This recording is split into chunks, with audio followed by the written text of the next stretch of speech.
Bora ler? Já peguei o meu instrumento aqui de trabalho, meu Kindle, velhinho, funciona muito bem. E vamos ler sobre a história de Guilherme Tell, contada por Tatiana Belenkin, que nada mais é do que a história, uma lenda de como se formou o país chamado Suíça. Vamos lá. Numa região chamada Uri, no coração da montanha suíça, vivia antigamente um caçador. Era tão habilidoso em atirar com arco e flecha quanto em manejar o seu barco nos lagos da região. Seu nome era Guilherme Tell, um homem simples, bondoso e enérgico. Anota lá no seu resuminho. Ele era um excelente caçador e barqueiro, bondoso, simples e enérgico, o tal do Guilherme Tell. E ele vivia na região de Uri, uma região muito montanhosa. Não se gabava de ser o melhor atirador, era com modéstia que recebia os aplausos dos companheiros. Outro tiro, Guilherme, bradavam eles. Veja se acerta essa maçã. Estão vendo a maçã voando? E atiravam a fruta para cima, bem alto, com toda a força. A seta zunia e a maçã, atravessada por ela, desfazia-se em pedaços ou então subia ainda mais flechada para cair em seguida. Bravo, bravo, aplaudiam todos. Ora, qualquer um de nós pode fazer isso, dizia Tell. Se sua habilidade e força eram grandes, não era menor a sua coragem. Um dia, quando caçava cabras selvagens, viu um urso lutando com um homem. Estavam tão atracados que seria quase impossível matar a fera com uma flecha sem pôr em risco a vida do homem. Guilherme não hesitou, tirou a faca da bainha e precipitou-se sobre o urso, ferindo-o nas costas. Já que era impossível enterrar-lhe a lâmina no peito, a fera largou o homem que apertava nos braços e voltou-se contra Guilherme.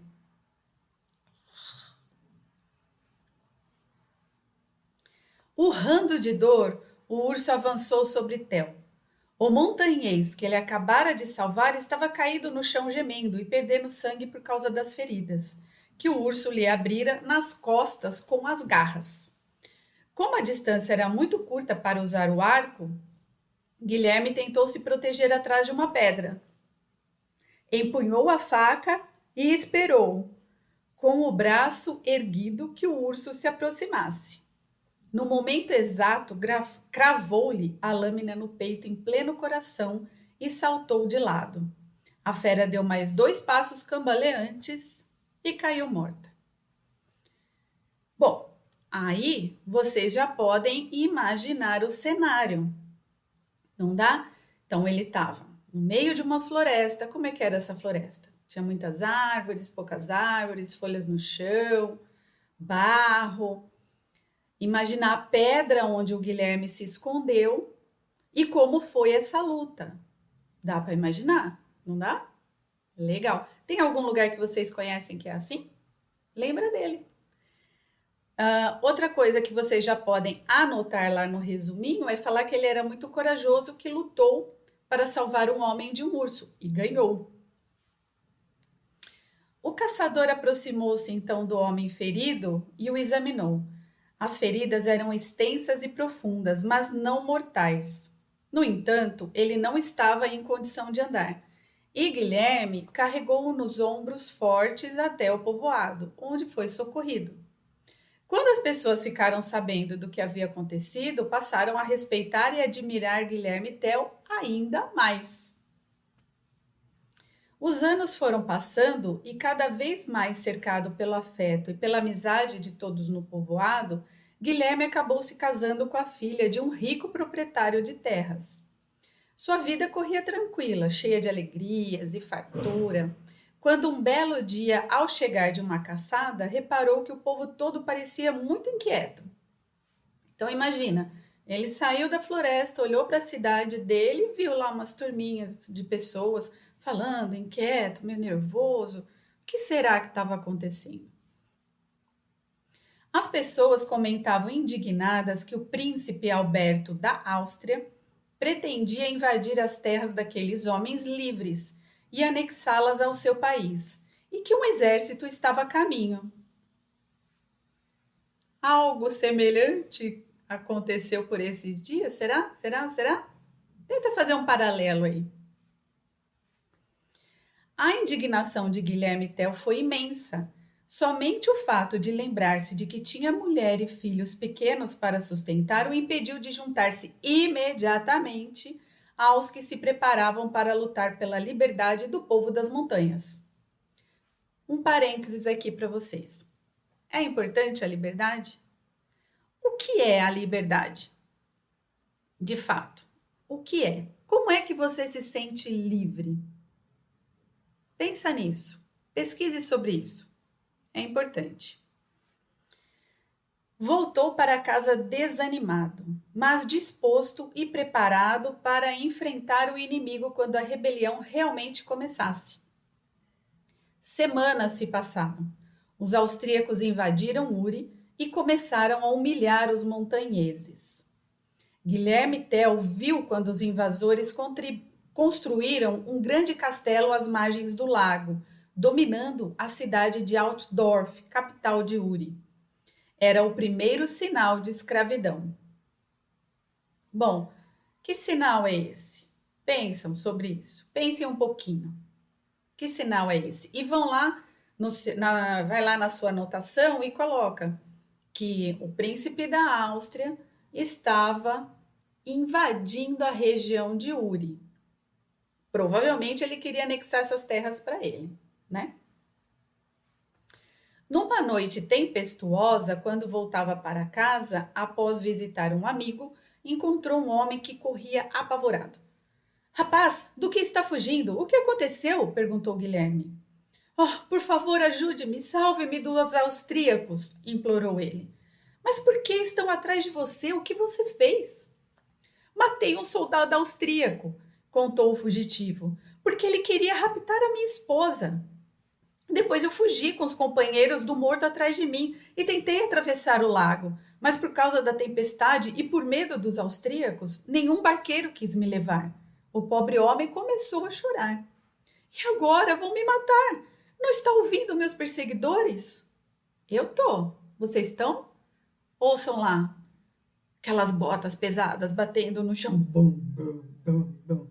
Gritaria, pega ele. Estão ouvindo isso? Legal. Guilherme prestou atenção.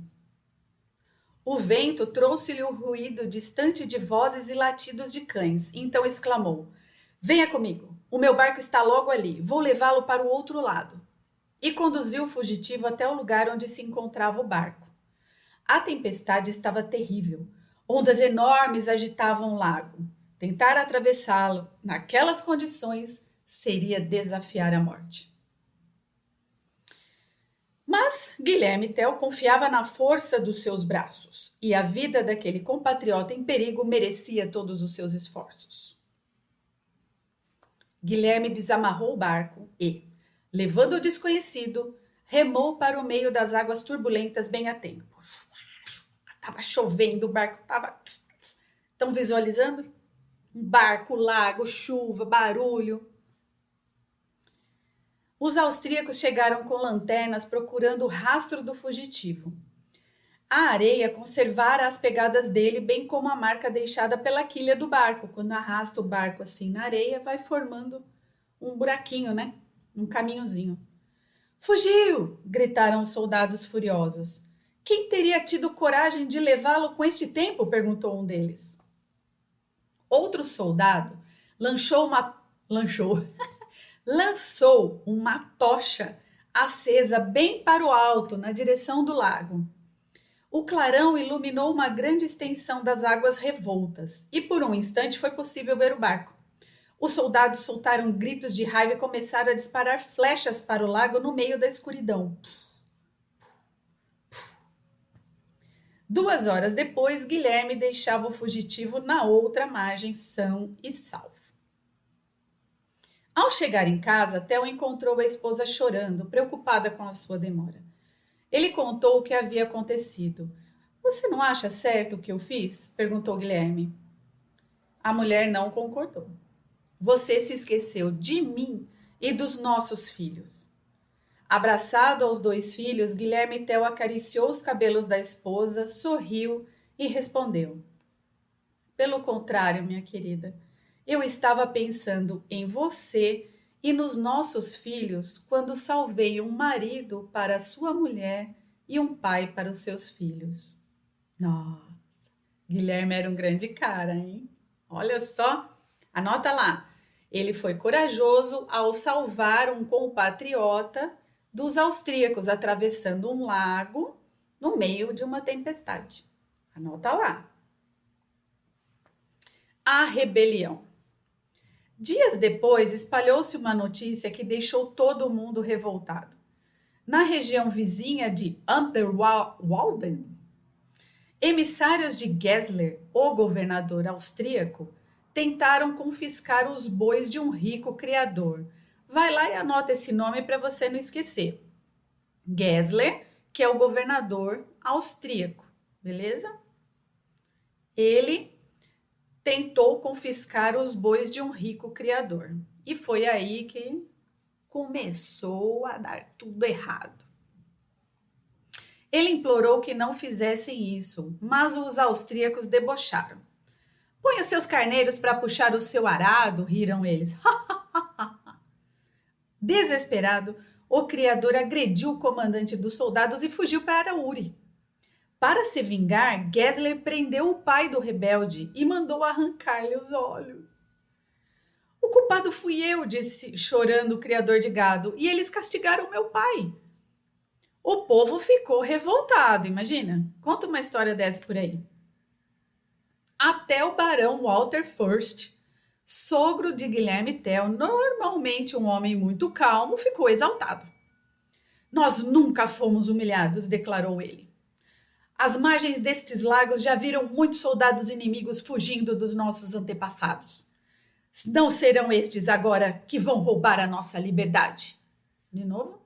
É importante a liberdade? Talvez? Anota lá o nome do sogro do Guilherme Tell. Walter Fürst. E, naquela mesma noite, reuniu seus amigos em um lugar isolado às margens do lago. Com os dedos erguidos em cerimônia solene, eles juraram, em nome de Deus, derramar o próprio sangue para defender a sua liberdade. Entre esses homens estava Guilherme Tell. A prova terrível. Certa tarde, Guilherme Tell entrava na cidade de Altdorf quando viu admirado que os moradores descobriam a cabeça, demonstrando profundo respeito ao passar na frente de um chapéu pendurado no alto do poste. Pensa nisso. As pessoas passam na frente do poste e tem o chapéu pendurado, eles tiram o próprio chapéu para cumprimentar. Hã? Que isso? Vamos ver. Ele pensou que se tratava de alguma relíquia. E o grupo de soldados que montava a guarda ao misterioso chapéu o deixou ainda mais convencido disso.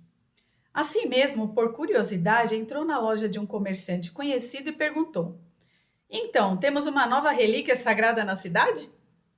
Com espanto, viu o amigo fazer sinal de silêncio com o dedo sobre os lábios.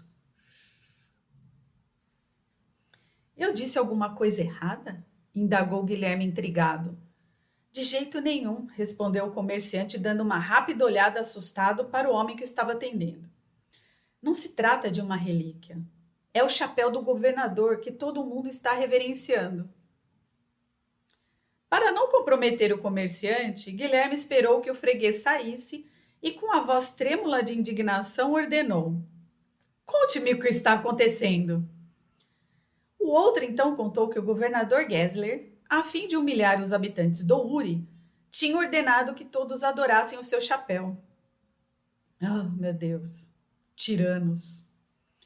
E se alguém desobedecer, concluiu o comerciante, será imediatamente executado.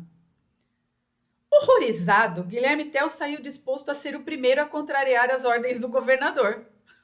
Tá louco que eu vou fazer isso, ele pensou, né? Caminhou em direção ao poste, fingindo distração. Os soldados austríacos que estavam de guarda olharam-no com estranheza. E vendo-o caminhar calmamente com um ar ingênuo, sem se descobrir, gritaram: Ei, homem, tire o chapéu! E por quê? Indagou Guilherme. Não estou vendo nada que seja digno do meu respeito. Ele falou com tamanha mansidão que o austríaco achou que estava lidando com um camponês ignorante. Sorte dele. Já com uma risadinha de zombaria, o soldado explicou. Todo habitante da região que passar por aqui, na frente do chapéu do meu senhor, é obrigado a se descobrir. Entendeu? Não, replicou Guilherme.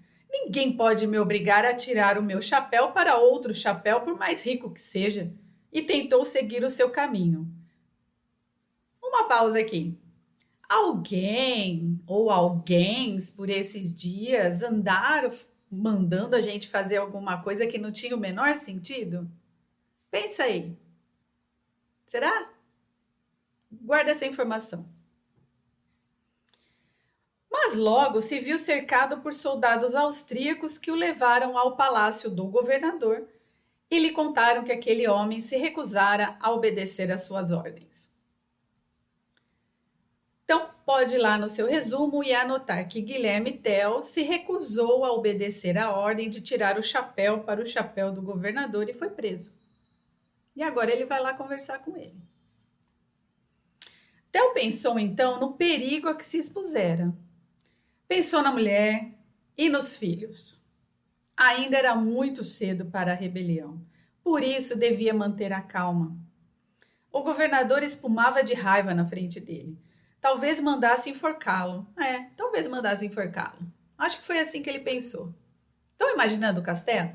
Estão imaginando o lugar? Pensa aí. Como é que o Guilherme Tell está na frente do governador? Ele está de pé, está ajoelhado, está sentado? Imagina aí. Guilherme arrependeu-se de seu atrevimento. Como você ousa passar na frente do meu chapéu sem cumprimentar? Por que essa falta de respeito? Bradou Gessler.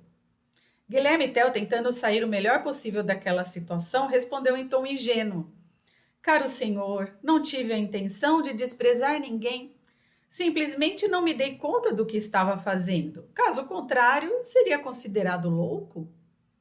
Se o governador austríaco não fosse tão cruel, ele ficaria satisfeito com a desculpa, mas tinha um péssimo caráter e era propenso a perversidades. Resolveu vingar-se de modo impiedoso, o pior que era capaz de imaginar para punir um pai. Mandou trazer à presença os filhos de Guilherme Tell. Duas lindas crianças de 10 e 12 anos. Em seguida perguntou a ele, diga-me, Tell, de qual deles você gosta mais? Gosto dos dois igualmente, senhor, respondeu Guilherme, cheio de inquietação. Pois bem, então vamos ver se você é mesmo, como dizem, o melhor atirador destas redondezas. Quero que atravesse uma maçã com uma flecha. E a maçã, é claro, será colocada sobre a cabeça do seu filho mais velho. Aterrorizado, Guilherme caiu aos pés do governador austríaco, suplicando. Senhor, senhor, eu imploro, ordene antes que matem a mim. Ou você cumpre as minhas ordens, rosnou Gessler implacável, ou mando enforcá-lo com os seus 2 filhos. Guilherme controlou-se, pensou por um instante e disse com voz firme. Então podem me trazer um arco e flechas. Trouxeram-lhe o arco e algumas flechas para escolher. Ele escolheu 2. Estou pronto, anunciou. Tell foi levado ao jardim do castelo, onde embaixo de uma grande árvore estava o seu filho. Estão imaginando o lugar, o tamanho da árvore, como é que era a árvore? Tinha frutos, não tinha? Estava verde, estava seca? Imagina aí. Não se mexa, sussurrou ele ao menino. Confie no seu pai e não tenha medo. Sim, papai, respondeu o menino. Eu sei que a sua pontaria não falha. Ai, meu Deus, essa confiança dos filhos na gente é tudo, não? Guilherme recuou 50 metros, colocou a flecha no arco e apontou. Sua mão tremeu de medo de que a flecha errasse o alvo e atingisse o menino, que sorria confiante. Por fim, num esforço tremendo, firmou o pulso e disparou. A seta partiu e o caçador fechou os olhos. Talvez tivesse acabado de matar o filho. Mas aplausos se ouviram. Abriu os olhos, seu filho estava vivo. Respirou fundo. O menino corria ao seu encontro, segurando a flecha com a maçã atravessada ao meio. Guilherme abriu os braços para ele e apertou-o de encontro ao peito. Muito bem, Theo, muito bem, disse Gessler. Você é de fato o melhor atirador que já vi. Mas conte-me agora por que pegou 2 flechas? Guilherme hesitou em responder. Vendo a indecisão do caçador, o governador insistiu. Por que não diz nada, Theo? Senhor, eu... Vamos, responda. Prometo perdoá-lo se falar a verdade. Jura, senhor? Insistiu Guilherme. Juro, disse o governador. Escolhi 2 flechas, disse o caçador agora com firmeza. Por quê? Se ferisse o meu filho, a outra seria para o senhor. E tenho certeza de que não erraria o alvo. Assombro geral. Imagina a galera assistindo aquilo. Oh! Os soldados austríacos desembainharam as espadas, mas Geller os deteve com gesto. Este homem me pertence, disse. Jurei não lhe tirar a vida. Minha palavra será mantida para que ele deseje a morte. No dia seguinte, o governador embarcou com o prisioneiro e os guardas rumo à fortaleza onde estava morando ali, num sombrio subterrâneo, e aprisionaria o distinto Guilherme. Rapaz, anota lá que o governador mandou trazer os filhos do Guilherme para ele atirar uma flecha na maçã em cima da cabeça dele. Nossa senhora, isso é muita crueldade, né não? Eu acho. E agora, mesmo depois disso, ele foi preso e está numa prisão horrorosa. Imagina ela aí. Gessler preferiu fazer o percurso por água, atravessando o lago Lucerna para não ter de passar por estradas ruins. O tempo estava fechado, imagina aquele céu, cheio de nuvens negras. Nuvens ameaçadoras pairavam no céu e um vento forte soprava do sul, agitando as águas do grande lago. Mas o perigo da travessia não atemorizou o governador. Partiremos assim mesmo, desamarrem o barco. A embarcação avançou sobre as águas, lutando contra as ondas. À medida que avançava, porém, maior era o perigo. Os barqueiros, curvados sobre os remos, esforçavam-se para controlá-la em vão. No fundo do barco, de mãos amarradas, Guilherme via a morte se aproximar. Não queria morrer sem voltar a ver os filhos, mas alegrava-se com a certeza de que ele morreria e o opressor do seu povo também. As ondas estavam ficando cada vez mais revoltas. Subitamente, uma onda tirou o homem do leme à água, tibuf! E a embarcação desgovernada começou a saltar sobre as ondas.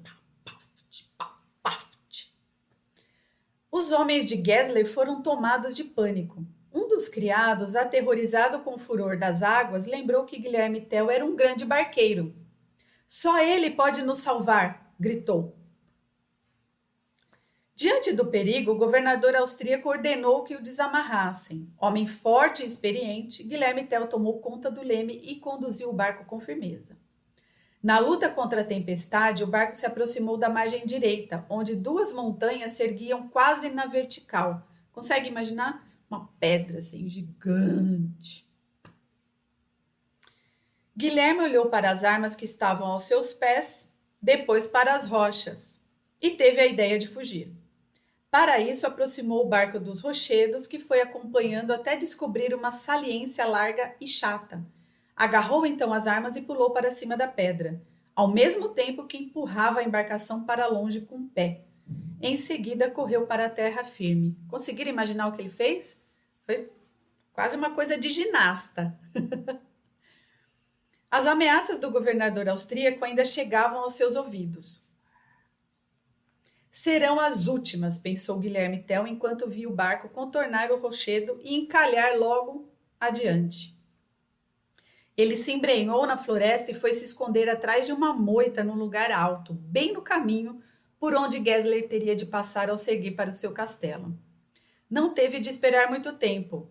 Logo viu de seu elevado posto de observação que o governador austríaco se aproximava. O tropel dos cavalos já estava mais nítido.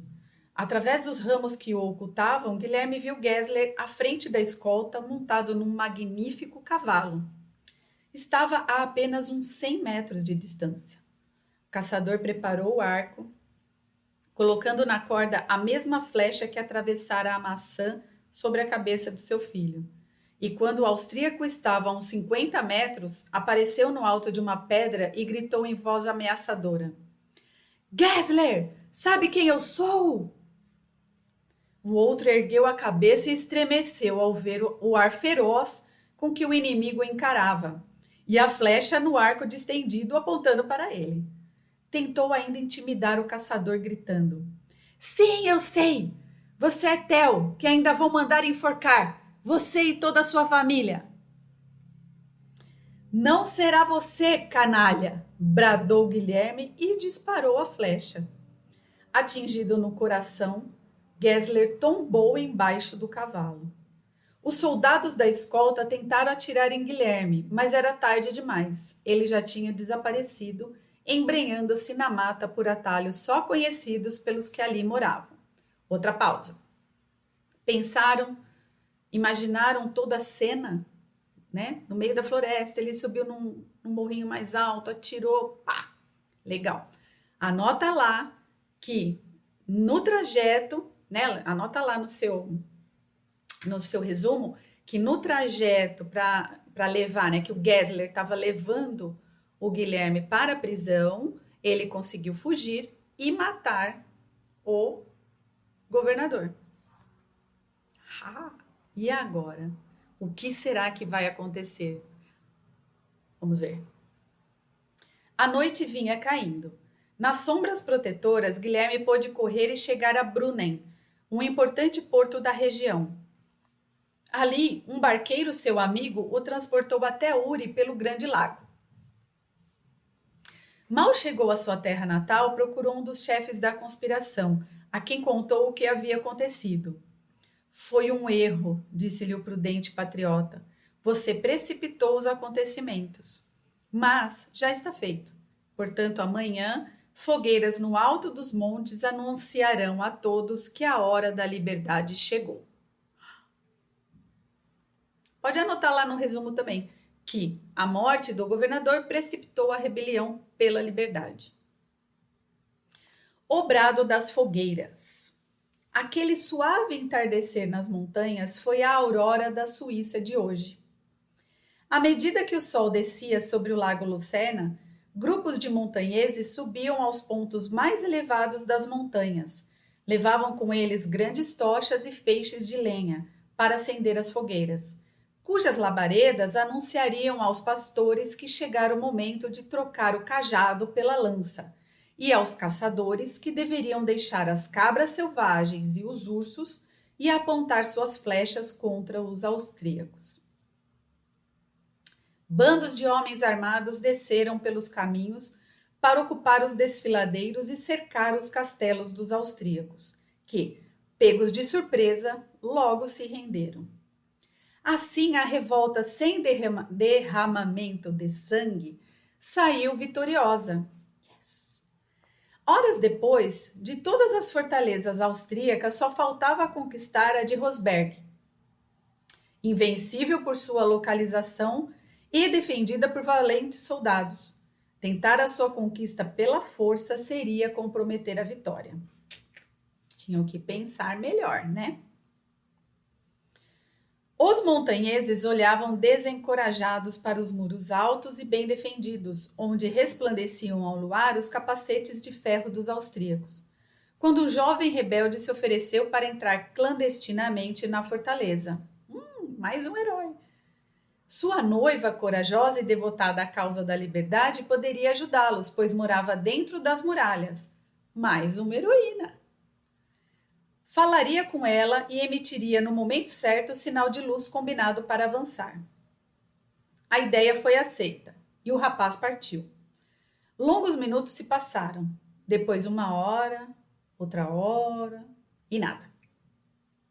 O dia começava a clarear e os rebeldes já estavam começando a desanimar, quando de repente viram abrir-se no meio da muralha uma janela e uma luz brilhou ali por alguns instantes e apagou. Depois ela brilhou mais uma vez e apagou de novo. Esse era o sinal combinado.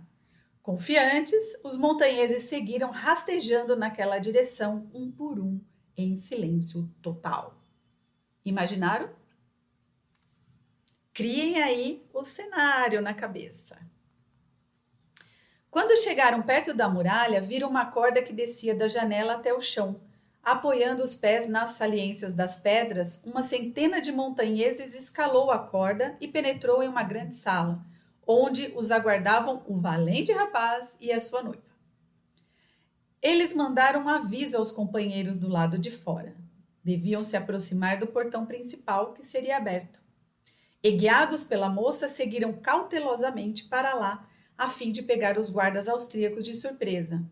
Quase não houve resistência. 2 soldados entregaram-se facilmente e as portas foram abertas aos patriotas, que, pouco a pouco, foram capturando todos os austríacos em seus postos. Então, foi uma tomada de paz. Quando raiou o dia, os soldados que ainda dormiam viram-se cercados. A resistência seria inútil, então eles se renderam. Os austríacos presenciaram humilhados a muralha daquela fortaleza considerada invencível ser posta abaixo. E no final da manhã, de todo o poder dos conquistadores, só restavam as ruínas fumegantes das casas dos governadores estrangeiros. Naquela mesma tarde, Guilherme Tell libertou os prisioneiros na fronteira da Áustria. Vão em paz, disse-lhes, e digam ao seu príncipe que nós não odiamos os austríacos, mas lutaremos até o fim pela nossa liberdade. Liberdade é importante? Pensa. A vitória dos montanheses. O príncipe não se conformou com a derrota. Jurou aos céus que haveria de se vingar e preparou um exército para invadir as regiões rebeldes. Tão confiante na vitória que mandou carregar vários carros de boi com cordas para enforcar os montanheses ou conduzi-los como escravos. Então vejam bem, a primeira intervenção pela liberdade foi muito tranquila, sem morte, sem derramamento de sangue, só a dominação pela inteligência mesmo, pela, como é que eu posso falar? Pela estratégia, né? Mas o príncipe não estava feliz com isso. Ele não ficou nem um pouco feliz, porque ele tinha outros planos para essa região. E os montanheses estavam no caminho. Então, se precisasse matar, né, enforcado ou de qualquer outra forma, ou trazer como escravos, ele estava disposto a fazer isso. Então, a resposta tem que ser diferente, não é mesmo? Não é mesmo? Traga para o nosso tempo hoje a questão do desarmamento, né? É importante a gente discutir sobre isso, principalmente agora, depois do que aconteceu lá com a Ucrânia, né? Quando você está desarmado, você está vulnerável. Seu povo está vulnerável, não é mesmo? Então, vamos lá. Novamente ameaçados, os povos das montanhas se reuniram mais uma vez para organizar a resistência à invasão. Guilherme falou a eles ardentemente, lembrou-lhes todas as humilhações e injustiças sofridas e a vingança malévola que pendia sobre eles, animando-os a enfrentar o opressor. Ninguém gosta de luta armada, mas para proteger o que é seu, né, sua família, suas terras, seus bens, às vezes é preciso, né? E a gente vê isso acontecendo inúmeras vezes na história, inclusive na história recente, né? Assim, os montanheses dirigiram-se para os desfiladeiros por onde deviam passar os inimigos. Ali, as montanhas se erguiam quase verticalmente sobre os vales e as estradas se estreitavam entre gargantas por onde só as cabras podiam passar. Então, imagina, a Suíça é uma região montanhosa e as estradas necessariamente passavam no meio delas. Então, fique imaginando, né, a cena. Necessariamente, quem viesse a cavalo ou com carroças deveriam passar pelas estradas. Afinal, as montanhas eram só para pessoas com pouca bagagem ou animais, não é mesmo? E todos marchavam decididos a dar o sangue pela liberdade dos homens das montanhas. Eles estavam muito motivados a defender a sua terra. Formavam um exército pequeno, mas corajoso, tendo por armas apenas a lança, o arco e a flecha. Aqui, de novo, uma outra semelhança, né, com o que a gente tem visto até agora na guerra entre a Ucrânia e a Rússia. A Ucrânia desmilitarizada, né, com política desarmamentista, mesmo assim lutando com unhas e dentes contra o invasor. Né? Então, mesmo que a gente se sinta numa situação inferior, a gente deve lutar. Mas, para ter essa força, essa vontade de lutar, é importante que tenha um líder, né? Olha que interessante. É importante ter esse líder para ele arrancar essa força de dentro de você. Não é mesmo? Os austríacos, por outro lado, eles estavam bem armados e tão numerosos que suas tropas se estendiam por quilômetros. Olha aí, né, a semelhança da atualidade. Guilherme Tell começou a distribuir os montanheses pelos desfiladeiros, com ordem para se ocultarem atrás dos rochedos e aguardar o seu sinal para começar o ataque. Então, eles subiram as montanhas e ficaram na parte de cima escondidinhos. Estão imaginando? Pode anotar lá no seu resumo que a rebelião foi sem sangue numa primeira fase, mas o príncipe não aceitou perder essas terras, né? Perder o poder sobre essa região. Então ele mandou mais exército, muito mais pessoas, né? Muito mais armadas para trazer mortos ou escravos. Ele não queria acordo, né? Confiante em seu poderio devido ao grande número de homens, o exército invasor avançava sem medo pelos desfiladeiros. Do alto, os montanheses viam alongar-se pela aquela imensa serpente de homens com armas que brilhavam e bandeiras agitadas pelo vento. Então eles olhavam lá de cima e falavam: meu Deus do céu, olha isso, a quantidade de soldados que tem aqui. Fechando a marcha, gemiam os carros puxados por bois vigorosos, grandes, fortes, carregando as cordas com que o príncipe da Áustria pretendia enforcar os montanheses. Quando só faltavam algumas centenas de cavaleiros para entrar no desfiladeiro, Guilherme Tell deu o sinal do ataque, ateando fogo a um monte de lenha verde. Uma coluna de fumaça negra elevou-se no ar calmo da manhã. No mesmo momento, assim que ele deu o sinal, grandes pedras começaram a cair sobre os austríacos, seguidas de enormes rochedos que rolavam do alto, aniquilando soldados e cavalos. O inimigo foi assim esmagado, sem poder combater e sem enxergar os montanheses que os atacavam, de alturas aonde não podiam chegar. E as grandes pedras continuavam a rolar. Alguns soldados até tentaram subir pelas saliências das rochas até os esconderijos dos rebeldes, mas flechas certeiras os derrubaram antes que conseguissem. Olha que loucura! A batalha já durava mais de uma hora quando os invasores resolveram se retirar. O orgulhoso exército retrocedeu em confusão e alcançou com poucos sobreviventes a planície de onde viera. Ali os aguardava um grupo de 300 montanheses, não era muito, frente ao que sobrou do exército. E ao vê-los, os austríacos encolheram apavorados, mas reparando que os rebelados estavam em pequeno número, eles acabaram ganhando coragem. E estavam dispostos a vingar neles a derrota sofrida lá no desfiladeiro. Afinal, não passavam de um punhado de homens mal armados e sem experiência de batalha. São só fazendeiros montanheses. Parecia fácil vencê-los. Os austríacos viram os montanheses se ajoelhando e concluíram que estavam pedindo clemência. Os montanheses se ajoelhando? Mas essa suposição ainda contribuiria para a sua derrota. Eles não estavam se entregando, pois aqueles homens corajosos não suplicavam perdão. Eles pediam o auxílio dos céus, orando em voz alta, cheios de fé e de coragem que Deus ia ajudá-los. A cavalaria austríaca estava próxima, mas eles continuavam orando. Então, os cavalos continuaram chegando e eles continuaram orando. Dai-nos, Senhor, a liberdade. Era isso que já era possível ouvir.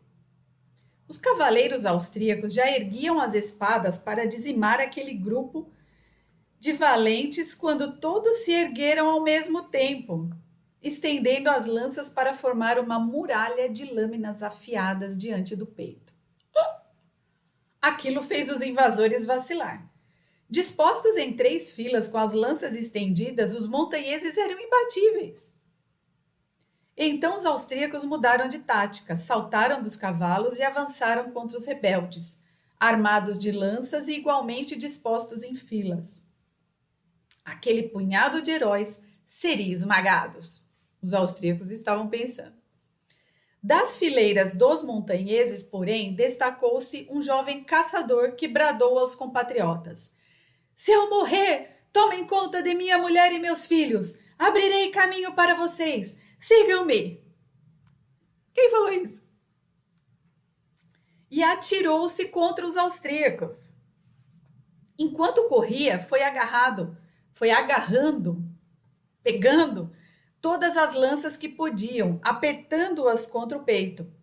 Pela brecha aberta, lançou-se o grupo de montanheses, causando caos nas fileiras dos inimigos. Causou um distúrbio ali, eles saíram da organização deles, né? E naquele momento, gritos de animação ressoavam pelo vale.